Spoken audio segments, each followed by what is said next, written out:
Hey guys, what's going on? It's Rekt Capital and welcome back to the channel. Thanks so much for joining me in today's video about Cardano. Is the Cardano uptrend over? Subscribe to the channel for more videos like this in the future and let's dive right in. What's really interesting about Cardano's price action, especially on the BTC pair, is that it has completed a U-shaped reversal on the macro scale and rejecting most recently from its final major resistance area before actually unleashing, fully validating that U-shaped reversal. This rejection has prompted this recent pullback, but as you can see here, this was a retest attempt of a prior trendline breakout to those new highs that we've seen for the first time in a few years. Now we've seen a dip to that trendline retest attempt, and now we're trying to retest this red area as a support, and if successful, a 25% rally would take place to revisit this blue major resistance area. And should that indeed be the case, then we're going to be able to see that this level is weakening in terms of sell side pressure.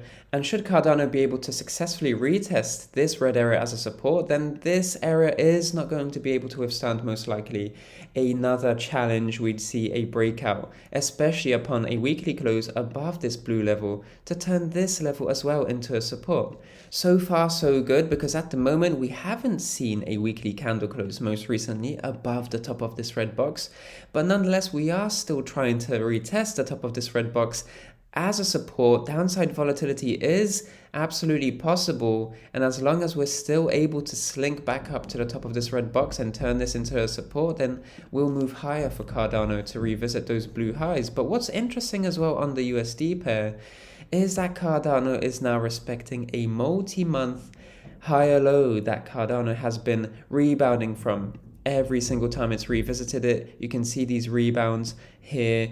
And of course, you could make a case for weakening rebounds. That's also something to bear in mind. And at the same time, this previous old all-time high hasn't been able to turn into a support. In fact, we've weekly closed below this support, rebounded towards the top of this level, which may be figuring as a resistance.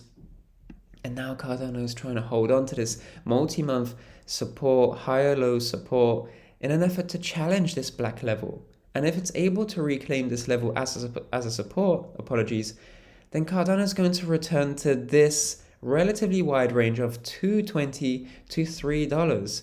So at the moment, it's important that this recent recovery that we're seeing in this candle does have that buy support from this higher low to be able to reclaim this level as a support, because that's the most important thing, because a failed retest attempt here is potentially alarming, but only insofar as long as this level doesn't flip into a resistance. At the moment, we've seen volatility from both sides, so lots of buyers have come into the market here, lots of sellers have been wiped out from the order book right over here, so it's really important to just see how we see this relief going forward. Can we flip back 230 into support? And if it does, then this Cardano uptrend isn't over. In any case, guys, thank you so much for watching today. Subscribe to the channel for more videos like this in the future, and of course like the video if you'd like to see more content like this going forward. I'm Rekt Capital and I'll speak to you in the next one. Speak to you soon.